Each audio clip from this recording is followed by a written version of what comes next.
a minute. Michaels down. No. Michaels inadvertently cross-body blocked the referee, Earl Hebner. Oh! The referee didn't see a dang thing. And Shawn Michaels thrown back into the ring. Shawn Michaels struck in the back of the head by the camera. And Sid with an opportunity here to finish it. If Sid hits it, it's over. We got a new champion.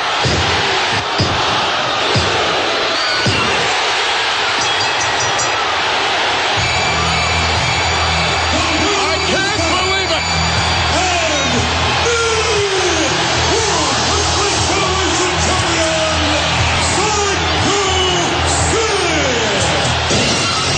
What you gonna do? Wrestling God. That's killer. WWWF presents That Cool. Are you talking to me? Pro Wrestling Radio. Come, get some. Can you feel it? Oh, the damn bull. Call in with a question or comment. 6-1. Just bring it. What is he doing? At 1-888-922-2149. Oh, it's true. Don't make me hurt you. Be awesome. Now be the man. You got it. That's hard time. I hate your ever. And now your host of the show. That's how I roll. Excuse me. And that's the bottom line. Good afternoon and welcome to a very special edition of Pro Wrestling Radio. My name is Eric Arjula and we will be going an extended 90 minutes today until 1:30. But for the first hour, we will be joined by a man who is one of the most successful wrestlers ever in the history of this industry, and one of my personal favorites. He is a former WWE and former WCW World Heavyweight Champion, and it is a true honor to be joined today by the man known as Sid Vicious. Sid, welcome to the show. Thank you, guys. How you doing today? I'm doing great. How are you doing? Doing great. Good, good. The last time the general public saw you was in WCW and that ill-fated accident. What have you been doing since that time? Well, just extensive rehab for the first 3 years were real extensive rehabbing, hours and hours a day of getting that thing, back working. And then the last couple of years I've been doing, I think I did my first show not this summer, summer before that, up in Montreal. Then it felt okay, but not quite 100%. So I took another year off, and then I started doing some shows. Took in a couple other independent shows, and then started taking some last summer, and ever since then, everything's been going really good. That's great. That's great. And for a lot of the fans have seen it, and it's been played on YouTube over and over again. Is it something that you've replayed in your head over and over again? Honestly, I don't, man. I don't think about it. I have never seen the footage of it. And it's not that it's something it's not anything I'm trying to hide from. Right. It's just, I'm not one to sit back and watch what I did on television or whatever anyway. Okay. Or, I don't do that, but then I definitely didn't want to, visualize the break. Sure. Now, when it happened, I mean, just like any other wrestler, especially for somebody like yourself that wrestled such a grueling schedule, I'm sure you've suffered injuries in your career. Now, after it happened, did you have any idea how serious it was going to be? Not really. We was in Indianapolis when it happened, and I could tell by the doctor's face that this wasn't just another, break of the leg. And because one of the agents there, Terry Taylor, was like, hey, he'll be up and going in no time. And the doctor never did really respond. And then when I came home, to do my referral work with my rehab and stuff here, the doctor really never did say that much to me either. And then finally, when I was going through physical therapy, the doctor there, I talked to him about it, and he just said, well, Sid, they just, with injury like this, you just don't have much chance, to either probably walk or run again. And that was probably my first that was probably 3 months after the surgery. People don't realize, 1 month after the surgery, on a walker, I was back in the gym. Wow. And to understand, I could only put, 5 pounds of pressure at any one time on that leg. So I was doing everything on one leg. And I still have guys that see me in the gym today say, man, I remember, 4 years ago, you're standing in the gym doing power cleans on one leg. I just didn't give up. I kept working with it. I knew circulation was a key, to getting this thing to come back around. Maybe the easiest way to explain this is that, when a horse has when a horse breaks their leg, especially that low around the ankle, why they usually put them to sleep is because there's no muscle tissue there to bring blood to recirculate. So I had to really, really, and I'm still doing it, just to, stay, it seems like sometimes if I take like a week or two off from my running or my extensive work or something like that, it almost does seem like I have a little bit of a setback. So I'm still having to, constantly keep on top of it, stay on top of my, where I'm at today physically. Yeah. As somebody like yourself that has, done just about everything and anything in the wrestling business, I mean, you've drawn so much money and, main evented against just about anybody who was anybody over the last 15, 20 years. What's your motivation to even work this hard to come back to the ring? Well, one is, truly, and I know this is an old cliche, but one is just for my love for the business, one. I think really the main thing that has driven me and pushed me to get back to this is that what you just said. I've had a really cool career, and that's just not the way I saw myself going out. Right. And I'll be honest with you, I was so just the first, even being on a walker and crutches for so long. I was in the gym every morning, twice a day.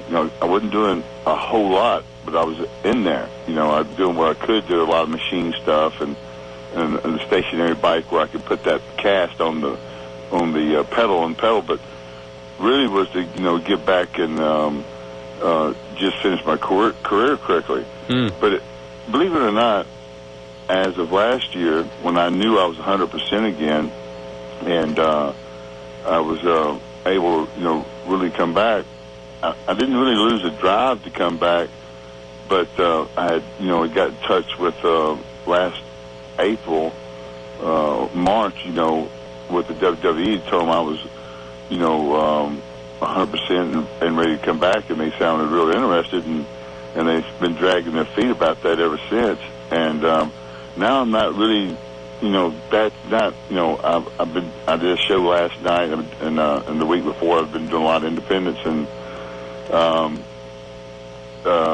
it's really not now, the main goal. I've exceeded my main goal, and that's to be physically 100% again. Yeah. And I really think back in my head, that probably was what was, driving me. It wasn't really so much worried about the wrestling thing, but yet I still do. Yeah, yeah. Now, last year, I remember there were rumors going around last year at the 2006 WrestleMania. There was some talk that you were going to be a part of that. Was there any truth to that? You know what? I heard it too. But then, I hear these things, and just for instance, give you an example. I called. I was told to call Johnny Ace. I called him last week. And he answered his phone and said, "Hey man," said, "I'm glad you called." He said, "I'm just about to go into a meeting. I'm being in for a couple hours. I'll call you back." Yeah. Well, I never heard from him. And then what happened is, evidently, he had lost my number. That he really doesn't have my number, and he got it from a friend of mine. And he was supposed to have called me back this week. And again, I still haven't heard from him. So I hear. Through people I know there in the territory that, my name's been brought up a lot, and they'd really like to have me in there. But then again, it seems like, maybe they don't, and so that's sort of been a little bit of a disappointment. Right. Do you keep up with the current product and watch it just to get a feel of what's going on in case you do start in there, say next week, a month from now? I'm one of those people that, I don't watch wrestling. One, I was really bitter about it for a long time, so I didn't watch it then. And then, this sometimes gets you in trouble. But being honest, I've just not have been impressed with anything I've seen over the last 5 years when I have flicked through. And honestly, in the last 5 or 6 years, I couldn't have seen more than 15 minutes of their show. And when I do see something, it's so silly. And it's not usually, it's things that I consider silly. It seems like the thing I catch the most on there are the girls fighting. Right. And, to me, I know they got a lot of those girls in there and they have to do something with them. But, when Al Ass was wrestling, they had, like, for instance, WCW had the Nitro girls, which I thought that was a pretty cool concept. And not really a lot of girl wrestlers, and WWE had some really good girls that were wrestlers, and now they just seem like they have too many. Yeah. Two, I've been there and I've been in that territory, and I know when I can, that TV is so good and they do everything so perfect on that TV, but there are certain things that pop out to me that I can see that there, I see some struggles there. Yeah. But there are going to be struggles everywhere. But other than that, I just, I don't know. One of the things I did like, last things I saw on there was, this is little old school stuff. Was there's something to do with Vince. He was beating up. He had some guy. He wanted to come down, and he was beating the guy up. Actually, of all the things I've seen of late, that was one of the things that I thought was pretty good. And I did see a thing on there a few months or 6 months ago with Taker on there, and he was doing a good job. But other than that, most other things I've seen on there just, to me was a little silly. Yeah. Could you imagine yourself wrestling Vince when you come back? Me wrestling Vince? I wouldn't mind it. I think it'd be, I'm going to say this the wrong way, I think it'd be a waste of time. Yeah. The things I have seen with Vince over the last few years, and there's two ways that people look at it like this, and I'll give you an example like Jerry Lawler, but he didn't keep himself in a manager's position. And in the business, and Vince is good about really milking things out and making things last longer or work longer than most other people are. But when you're in a manager's position, you don't ever have any credibility. Yeah. I don't care even being the owner of the territory. Once you got Rikishi, you get your face in Rikishi's ass a few times, and they beat him up. It seemed like every time, and this is unselfish for him to do things like this and this is his philosophy a little bit. But once the manager starts getting beat up, and then now, in this business, not just managers, but it's always been, once you lost your hair, the deal was over. Right. And it just seemed like, I don't know. And then I heard last night that I guess evidently he got blown up in a car, and maybe that's his way of getting out of this thing. Yeah. But I just don't think, for me, not, and the thing I've seen him do with this guy now, he's been working an angle with a younger guy. Things like that would be okay with some people, but with me, it really would truly be a waste of time because, Vince isn't going to make the house shows, and me and him are, nobody, of course, initially they would, react to me as a, I don't know if this is the right term anymore, as a baby face, and that's something, I'm not really interested in doing either. Yeah. Not that I wouldn't do it, but I really would like to do something else. Gotcha. Hey, listen, I'm going to ask if you can hang on. We'll take a quick time out and bring you right back. All right. Excellent. We are talking to, again, one of the most successful wrestlers ever in the history of this business, and one of my personal favorites, former World Heavyweight Champion, just about anywhere he went, Sid Vicious. And at about 12:30, we will open up the phone lines where you yourself can talk to the big man and ask him anything you want. You're listening to Pro Wrestling Radio in a couple of different places. One, live on the internet on WBCB1490.com. Archived on my website at ProWrestlingRadio.com on the air on WBCB 1490 AM. Now, Sid Justice, there must be some reason for your actions. You turned your back on your friend, Hulk Hogan. Shut up! First, it's easy. I don't turn my back on my friends because I don't need any friends. And furthermore, with friends like Hulk Hogan, I need no enemies. Now, I cannot still believe the words that Jack Tunney spit out his mouth and named Hulk Hogan the #1 contender to face Ric Flair for the championship at WrestleMania. Because it's simple. All you have to do is open your eyes and you will see the man that's standing here is the #1 contender. Now, Jack Tunney, you've already showed favoritism. Always showed favoritism toward him. He's a big movie star. Maybe I'm not. I said it once and I'll say it again. Hulk Hogan, you couldn't beat Ric Flair on your best day. And you couldn't beat me on my worst because I am the man that rules the world. And now back to more Pro Wrestling Radio. I'm your host of the show, Eric Gargiulo. All right, welcome back to Pro Wrestling Radio, and you heard right there, he is our guest for the entire hour. He is Sid Vicious.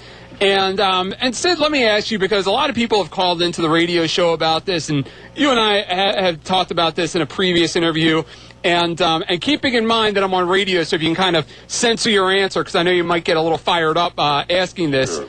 But what are your thoughts when you first heard about the comments that Ric Flair made about you on the Horseman DVD?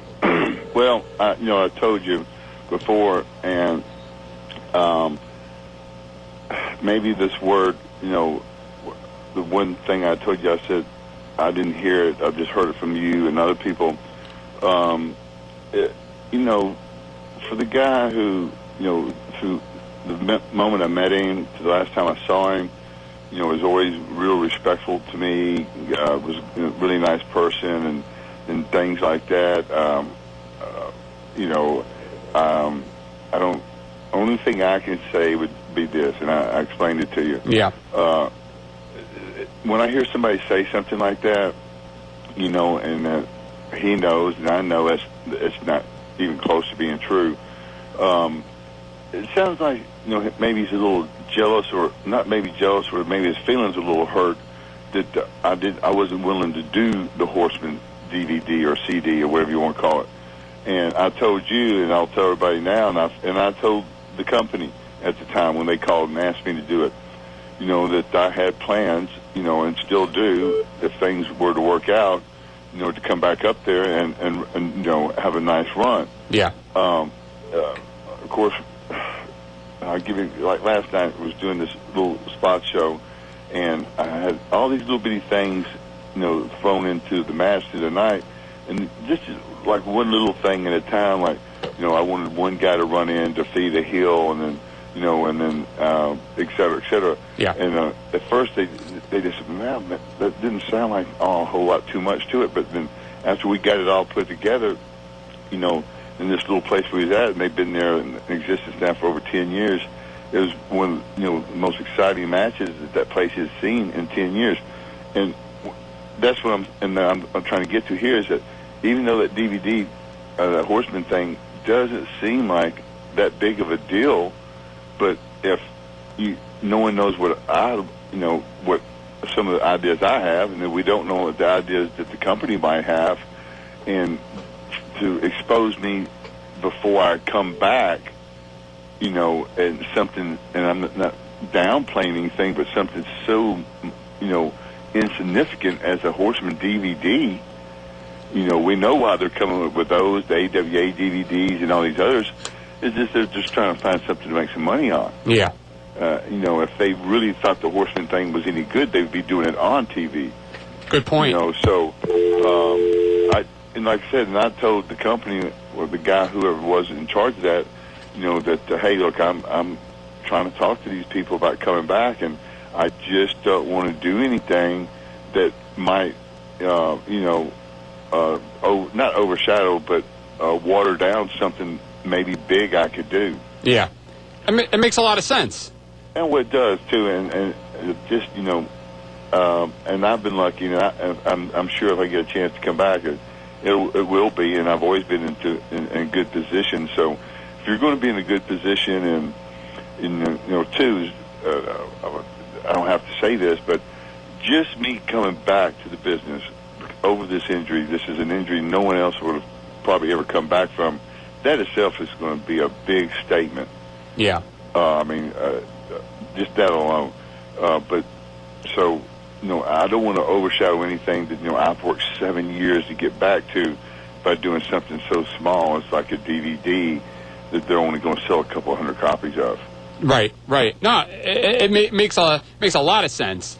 And listening to that promo that you cut after you turned on Hogan back in the 90s, I remember the first time I saw you in magazines, and you always had the physical tools about you. But who was it that helped bring out the character in you and helped you develop your promos? Well, one of the first people that because when I first started, in the business, I was Lord Humongous. I had a manager. I never said a word. Mm-hmm. And then had a little run there. Sid Vicious in the Memphis territory.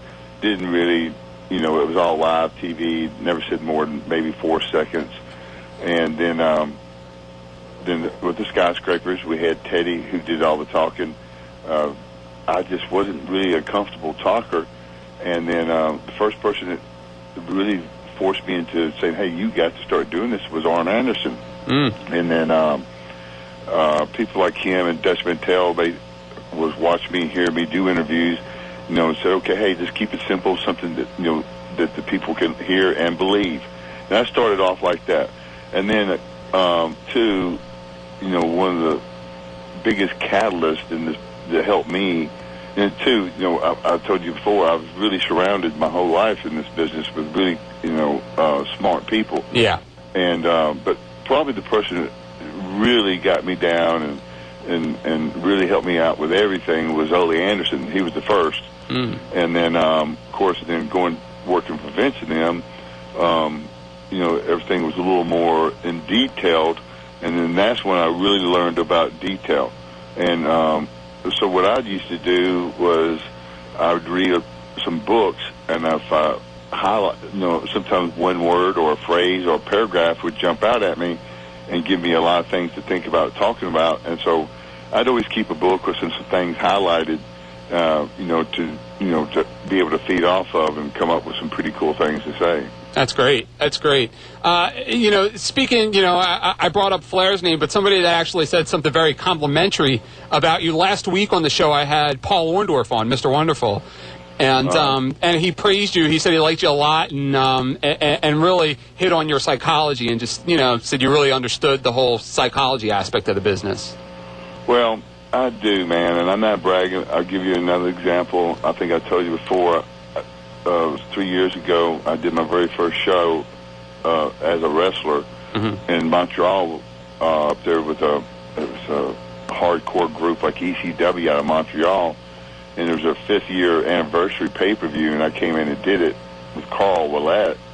And we've been talking over the phone for a couple weeks, and I had him get me a few prop things like a giant hourglass, and I wanted an entourage of people like a midget and some other people. And what I was getting to is that, I was doing a little deal that night that, my interview was hey, I was sitting at home, really not caring about coming back to the business. And in my sleep one night, the gods of wrestling came to me and said, hey, man, you got to come back. And I told the gods, I said, man, I'm not really interested in coming back. And then they said, no, you've got to come back because you're the future of the business. So that's really intricate, and there was a lot of little pieces went in that, and we ended up going a solid hour that night. Wow. Now, when it was all done, and I got everything done, and I got all the interviews done in between, and we were sort of in a tag team deal, and it was the people around the company just went crazy over it. And Carl Willett, people know this guy. He's a great worker. He's got a really good mind too. Real quiet guy, doesn't say a lot. But when we got back to his house that night, and it was pretty late, we was exhausted, been really working a couple of days. I went up there a couple of days early to try to get things worked out. But when it was done and it all fell in place, he looked at me and he said, this sounds like a bragging a little bit, but he says, "Hey, Sid," he says, "you're a genius." And it's not that maybe I'm a genius, but I do have a good grasp for what's going on in this business because, again, I've worked, directly, hand in hand with some of the, best minds in this business, from Ole to, Pat Patterson was another person who was really influential with me learning some of the things about the business, why things happen and why they don't happen. And when you find out those things, there's a lot of them. I won't go into all of them now, but you stay away from some things, and there's things you don't stay away from, that you're looking forward to throwing into an angle or a match or an interview and things like that. Gotcha.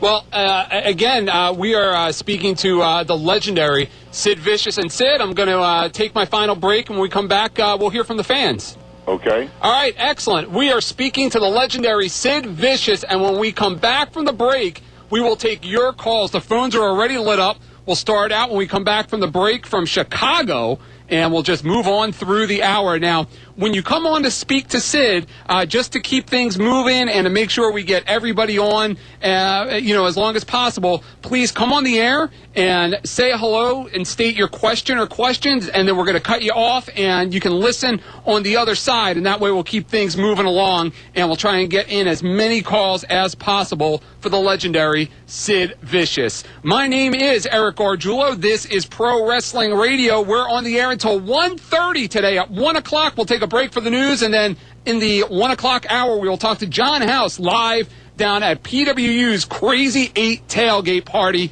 and take your calls on all the news and topics of the week. You're listening to the radio show in a couple of different places. One, live on the radio on WBCB's website, WBCB1490.com, on my website, archived on ProWrestlingRadio.com, and on WBCB 1490 AM. Singing up, Dizzy Hitter fighting down the aisle toward the dressing room area. Wait a minute. No. Oh, Sid brought him back into the ring. Sid got him right back to the ring. Oh, he got him up. He got him. He got 1, 2. He got it. Oh, he got it. What is it? He got the boat. Sid got the boat. What happened? Sid won the title. Well, ladies and gentlemen, the winner and new world heavyweight champion, Sid Vicious. Wait a minute. We got a new champion. He went for the 3. We got a new champion. I cannot believe the fireworks are going off. There's Steen right there. And now back to more Pro Wrestling Radio and your host of the show, Eric Gargiulo. All right, thank you very much. And again, we are joined by the legendary Sid Vicious, and we are now taking your calls. The numbers to call in and talk to Sid, 1-888-922-2149. That's toll free at 1-888-922-2149, or locally at 215-949-3232. Let's start out in Chicago. Dan's on the air. Dan, you are talking to Sid Vicious. How you doing, Sid? It's a pleasure to talk to you. I'm a big fan of yours for a long, long time. Can you hear me? Yes, go ahead. My question is, a long time ago, I'm going to the Horseman DVD, there was an incident with you and Arn Anderson involving a stabbing, and I was wondering if you could elaborate on the story, and I'll hang up and listen. All right, thanks a lot for your call, Dan. Listen, because of this long distance thing, I couldn't hear what he was saying. Could you repeat the question to me? Absolutely, absolutely. He was asking, he just finished watching the Horseman DVD, and he just wanted to ask you to elaborate about the stabbing incident with you and Arn Anderson, because he said Arn Anderson talked about it on the DVD. Well, I don't know what Arn said about it.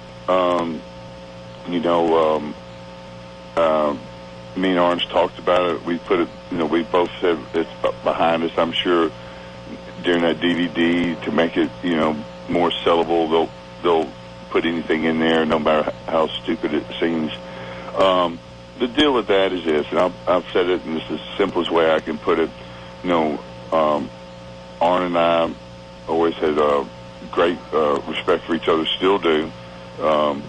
It was an incident that just got stupid and out of hand, and it's something I wish it had never happened. He pretty much said the same thing. He didn't say anything disparaging. That's pretty much along the same lines of what he said about it.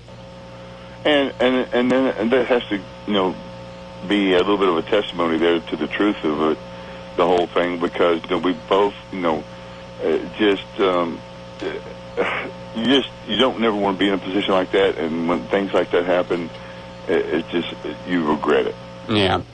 Before we get back to the phones, I don't know if you heard, but I played the clip from Halloween Havoc where you won the title and they switched it back and the whole Barry Windham thing. And the reason I played that is because when you and I talked a couple of weeks ago, you said that was one of your favorite angles that you were involved in. Well, it was one. Yeah, it was. It was one of probably to me, the one single night of that I did something that, man, it was so much fun. And the reason was, I told you then, it was because I didn't even know that. I didn't know anything. I didn't know Barry Windham was in the building. I don't think anyone did. And if they did, maybe I was the only one that didn't. I was assumed that what happened, if everybody remembers what happened, was, me and Sting finally got to the floor. I ran Sting through the back door. I was told he was supposed to have come back out like holding his head like somebody had whacked him. Mm-hmm. And when he got back in the ring, I just, rolled him up 1, 2, 3. When he got in there, of course, it wasn't him, it was Barry. And I didn't notice it until I got him down. And then, so still had been told anything. So I just, I had to use, some quick thinking there. And I thought, well, maybe what they'll do, because at the time they were only doing a pay-per-view every 3 months. I said, well, they'll probably come back to TV and say, hey, that Sid didn't really win this belt, and that is a way of heat. They've done that, I'm sure, somewhere before, where someone cheated and got the belt one way or another, and for a heel, that's good, especially you got someone like Sting, who's a really established babyface, and then, it would make sense to me that he would come back and get what was rightfully his. Yeah. But then I got the belt, and I turned my back, and all of a sudden I heard the people go crazy, and by the time I turned back around, the ref taking the belt out of my hand and saying, hey, catch Stinger splash in the corner, 1, 2, 3. To me, this is something that was one of the things I learned that night, and I've tried to do, other times in my career and other matches, is I've always been told, and that night really is a true testament to it, if you fool the boys, you fool the people. And that's what, to me, I'm not trying to fool the people, but because we know this business will work. Yeah. But if I can make my character, and I have people believing that I really have true dislike for the person I'm in the ring with, and I'm really physically trying to really damage this person, then I am fooling the people. Definitely. And I'll give you an example. One time I was working with Bobby Eaton, summer before last in Nashville, and with certain people, I don't like to, especially in a spot show or independent show, something like that. I'm not going to, ask Bobby to take 15 power bombs and clotheslines and choke slams and stuff like that, because he never didn't say he didn't want to, but I'm not going to do that to someone, like him, that doesn't really. And he's such a great worker too. We don't have to do things like that to have a good match. So what I did there was I said, look, I'm just going to really physically work you over and to a point to where the referee comes over and pulls me off several times, and then finally, and what I did too in the beginning of the deal to make it a little credibility, I got on the mic and said, "Look, Bobby, we were friends, and then back I ask you, and my whole deal in this business and everywhere I've gone in all these independent deals is that I'm only here for one reason, and that's to just really destroy anybody who gets in the ring with me, because I really hate everyone for what's happened to me." And that's easy something to feed off of. Yeah. So I said, "Bobby, you told me you weren't going to do, you weren't going to come to the ring tonight." And he said, "Well, hey, I understand now that you're serious." And when he did, he turned around, I whacked him, we got the heat. And I'm not saying I worked him over, but I laid some things in pretty good. And then had a deal where it's just a simple thing. Finally, the ref called the match, DQ'd me because of being overzealous or whatever, being too aggressive and not coming off the break. And then I backed away from the corner and had him wave me, "Come on, I'm not through." Well, when we got back that night to the dressing room, a lot of the guys, came up to him, didn't so much to me, but other people said, "Hey man, was Sid really mad?" So that's my deal, man. If I can go out there and I can fool people, no matter what the situation is, I know that the people are probably happy. That's awesome. That's a great example. All right, we're going to go back to the phones. And Sid, if you can't hear what anybody's asking, I'll be more than happy to repeat it for you. Okay. All right, great. Let's go to Fairless Hills, Pennsylvania. Vince, you're on the air. Thank you for taking my phone call, Eric. You're welcome. Sid, hello, sir. I want you to know you're the most scariest person to look at. Somebody like myself out of shape, seeing you on TV, I would shiver myself. Sid, he said that during your career, you were one of the most scariest people to look at, and he said someone like him, out of shape, would look at you and just quiver. Well, that's something too. I was born with a natural scour on my face. So those are, some people are really handsome and they use that to their benefit. Me, I had this natural scour and this aggressive look, and so I used that, and that was something else, and that's what I put the word in there, credibility. So everything I tried to do most of the time is that I really paid attention to all the small and big details. So, I used my facial expressions, I used my intensity with my size and my intimidating look and stuff like that. And that is something people that, a lot of times I have fans come up to me, they're really scared to come up to me because they really believe in real life I'm like that. Yeah. Hey, Vince, do you have a question you want to ask before I cut you off? When he goes to the independent leagues, how many people usually show up when they know he's on the thing? And I'll have his dream match, him versus Brock Lesnar. And you have a great day. There you go. Take care of yourself. He was just talking about two things. One, he said a dream match for him as a fan would be to see you wrestle Brock Lesnar. And he said his second question was just what it's like to work the independents and have all those fans, that didn't get a chance to get so, up close and personal with you, get up close and personal. Well, believe it or not, I had a pretty good rapport with my fans. Especially the people who would hang out in the back and would wait till out in the snow or the rain or the heat or whatever to get an autograph, and I sit there and always sign every one of them at the end. I don't think there's really a line of a disconnect there with the small territories or the big territories. I think we still have that, we're still available to reach out and be able to touch or talk to the fans.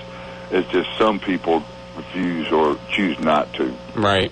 And Brock Lesnar, he's not wrestling anymore, but were you ever able to watch him at all? Yeah, I watched him a little bit. I thought he was a heck of an impressive guy. I've noticed he was using a few of the things I did, like jump from the floor to the ring. Of course, I don't know if I was the first one to do that, but I was one of the first big guys to do that. Yeah. I never heard anything bad about the guy, other than after he quit, and that these probably all just rumors. Probably no truth to any of them. But that's something too, is that through, everyone's life and their wrestling career, when someone resembles you or has a little bit of look like you have, that's almost an automatic. People want to see that. Yeah. I'm not going to say I'd love to work with a guy because I don't know him, but I'd always enjoy to work with anyone that, and I've had that question asked to me a lot.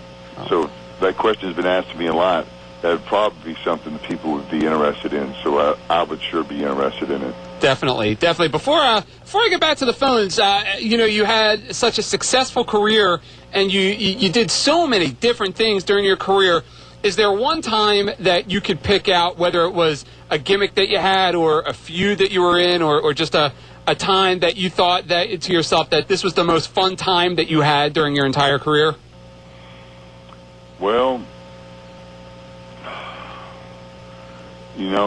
yeah, there was. And I'll tell you, it probably won't make much sense to you. It was actually when I very first started down in Continental Championship Wrestling. Those were back in the days where, and pretty much I'm still like that today.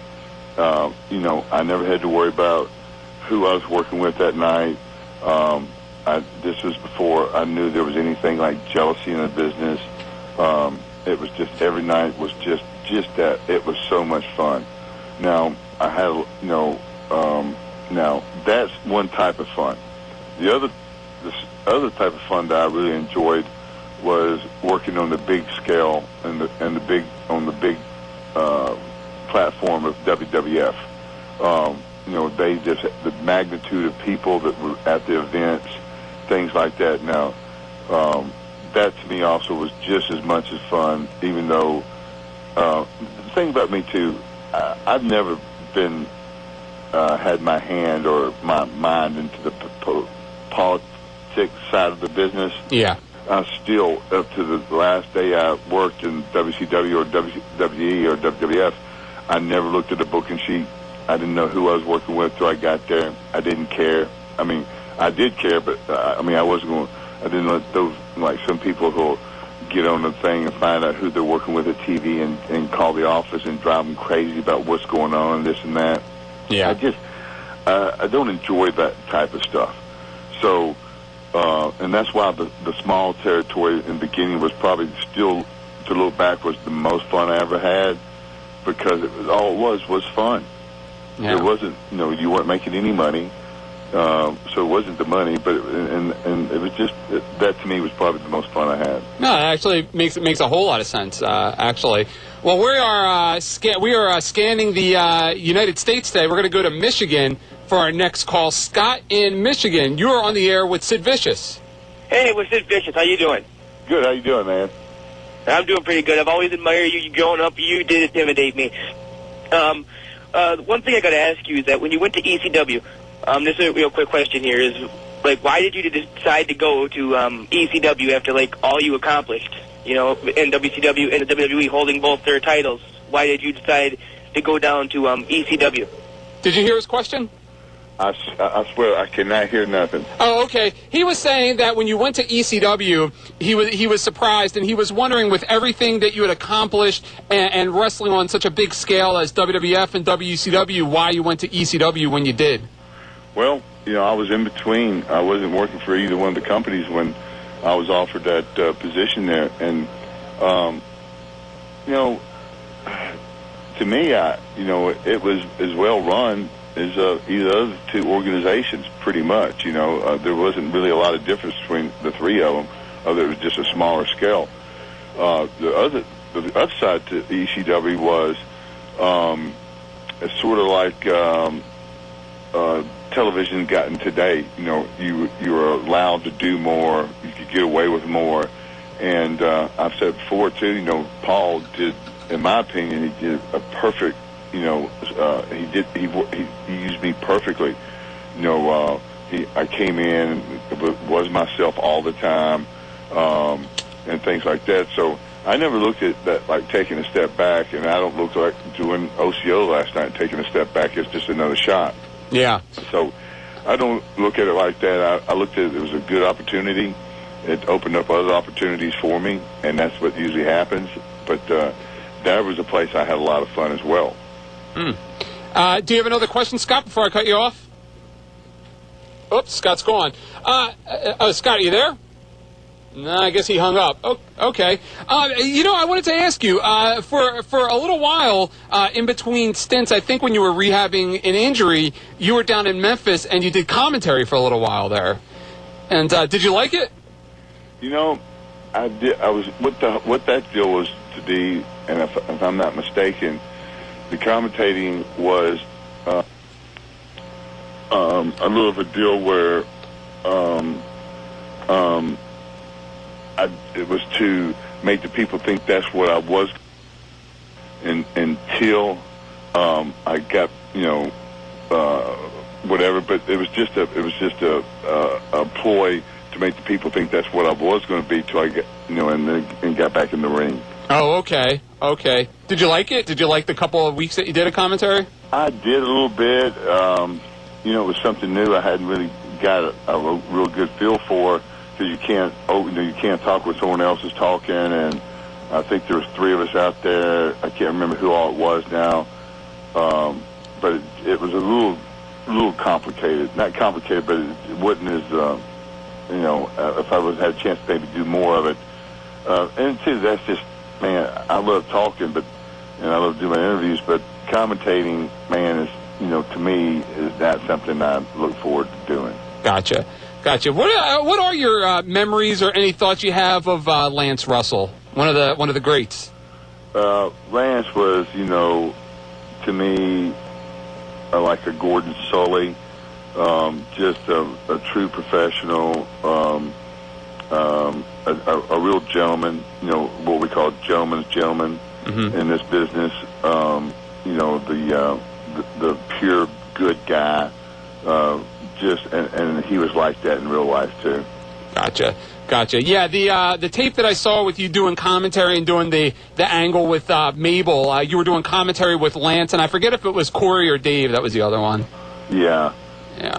All right, we're going to go back to the phones, and the Rat Boy is on the air. Rat, you can state your question or questions, and I'll throw them to Sid. Rat. Yo, Eric. Hey. What's up, Mr. Psycho Sid? What's going on? I got a question for him. What's your question? If he were do it all over again, would he? All right, thanks for your question. Hey, that's a pretty good question, Sid. He wanted to know if you had it to do all over again, would you do it? I'd do it just like it's happened. That's awesome. I wouldn't try to change anything. I wouldn't try to change my leg break. I wouldn't try to change the part where I lost part of my lung, or I broke my neck, or any of the injuries, or anything like that. Or now, if I had to do it all over again, I'd be happy if it happened just like it's happened. Excellent. Now, I don't know if you heard, but some real sad news yesterday, and Sherry Martel passed away. I heard that yesterday. It was really sad because, and I'm not saying this in the wrong way. Well, if I am, I don't care. I don't have a lot of respect for many females in this business, and that could be just some of the old school stuff. A lot of stuff they're doing today. To me, it just, I look at things as a business sense.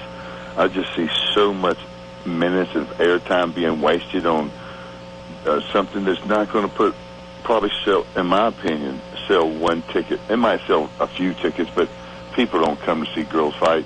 Now, the 2 women in this business I respected the most was the Fabulous Moolah and Sherry Martel. And now those ladies were truly, really ladies of our business, and true professionals, and worked their butts off and worked harder than most men. And there's some other girls that fall in that category too, but those are the 2 that stick out in my head the most. And really tough girls, but real ladies on top of it. Gotcha. Wow. Well, this has been a real fast hour, and it's really been a lot of fun having you on. It's the 3rd time I've had a chance to interview you, and I really, really enjoy it. And hopefully, I'm sorry? Could you hold on one sec? Oh, yeah, absolutely. And, Sid's other line, he's a busy man. Maybe it's Johnny Ace calling. I guess we'll have to find out. But okay, I'm ready. Was it Johnny Ace finally calling? No, I wish. Well, I was just wrapping up here, and I was just saying how much fun it's been to be able to interview you the 3 times that I have, and I would love in a couple months to have you back on the show. I'd love to be back. All right, thanks, man. I really appreciate it, and best of luck to you. Okay, thanks very much. Thanks. All right, take care. And that was the legendary Sid Vicious. And I call him legendary because he said something to me the last time that I interviewed him.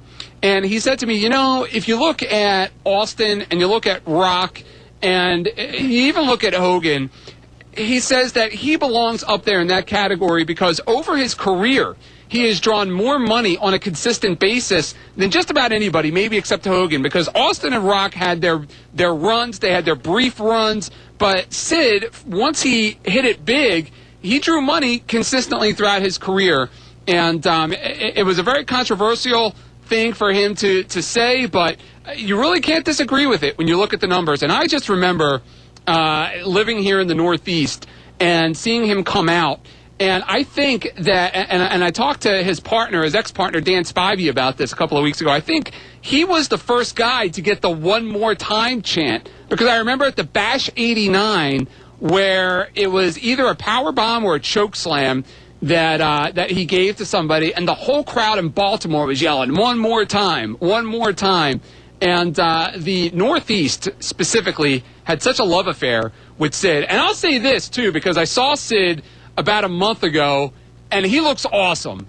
He's not a guy that's hanging on to his past and maybe out of shape compared to what he was, and probably would make would be an embarrassment of what he used to be. He looks phenomenal for his age and what he's had to go through as far as the rehab from his injury. He looks in phenomenal shape, and I really do think that he can make a legitimate impact on the wrestling scene if he were to come back. Now, we're going to take a brief timeout at 1 o'clock for the news, but when we come back, I'm expected to be joined by John House from Pro Wrestling Unplugged. He's going to talk a little bit about the Crazy 8 that will be going on tonight at the New Alhambra Arena.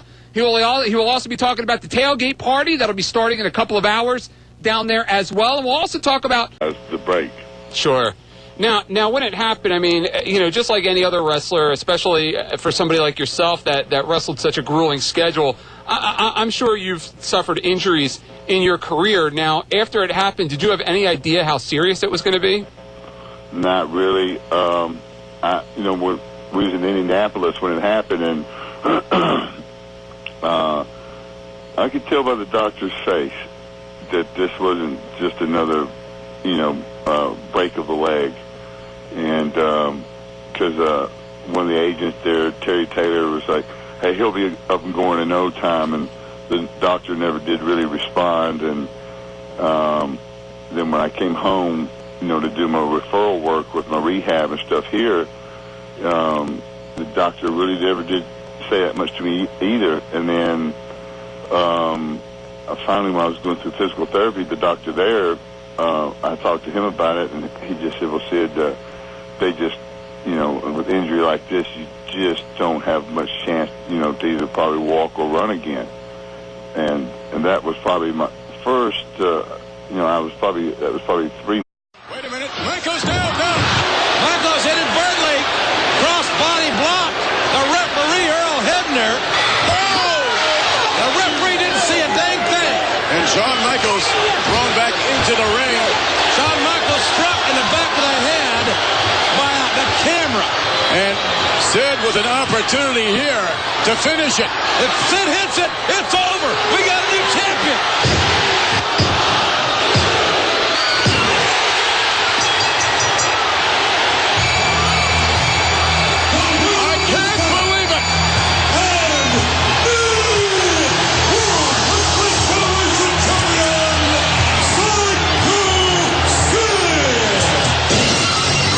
You're gonna do wrestling God. That's killer. WWWF presents That Cool. Are you talking to me? Pro Wrestling Radio.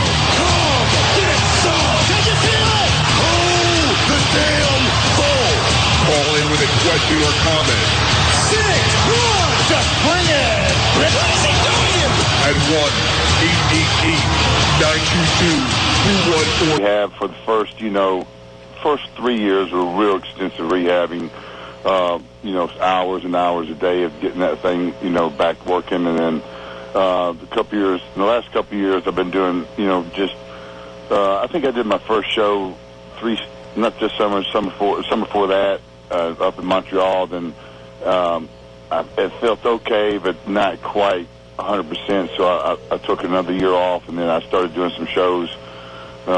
Took in a couple other independent shows, and then started taking some last summer, and ever since then, everything's been going really good. That's great. That's great. And for a lot of the fans have seen it, and it's been played on YouTube over and over again. Is it something that you've replayed in your head over and over again? You know, honestly, I don't, man. I don't think about it. I have never seen the footage of it.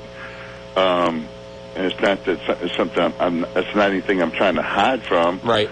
It's just, you know, I'm not one to sit back and watch you know, what I did on television or whatever anyway. Okay. Or, you know, I don't do that, but then I definitely didn't want to, you know, visualize months after the surgery. People don't realize, you know, 1 month after the surgery on a walker, I was back in the gym. Wow. And to understand, I could only put, you know, 5 pounds of pressure at any one time on that leg. So I was doing everything on one leg. And I still have guys that see me in the gym today say, man, I remember, you know, 4 years ago, you're standing in the gym doing power cleans on one leg. You know, I just didn't give up. I kept working with it. I knew circulation was a key, you know, to getting this thing to come back around. Maybe the easiest way to explain this is you know, when a horse has when a horse breaks their leg, especially that low around the ankle, why they usually put them to sleep is because there's no muscle tissue there to bring blood to recirculate.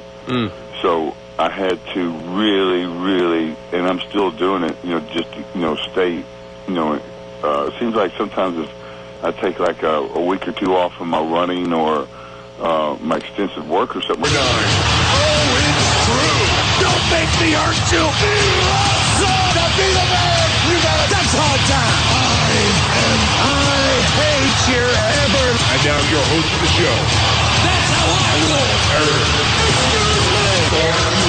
And that's the bottom line.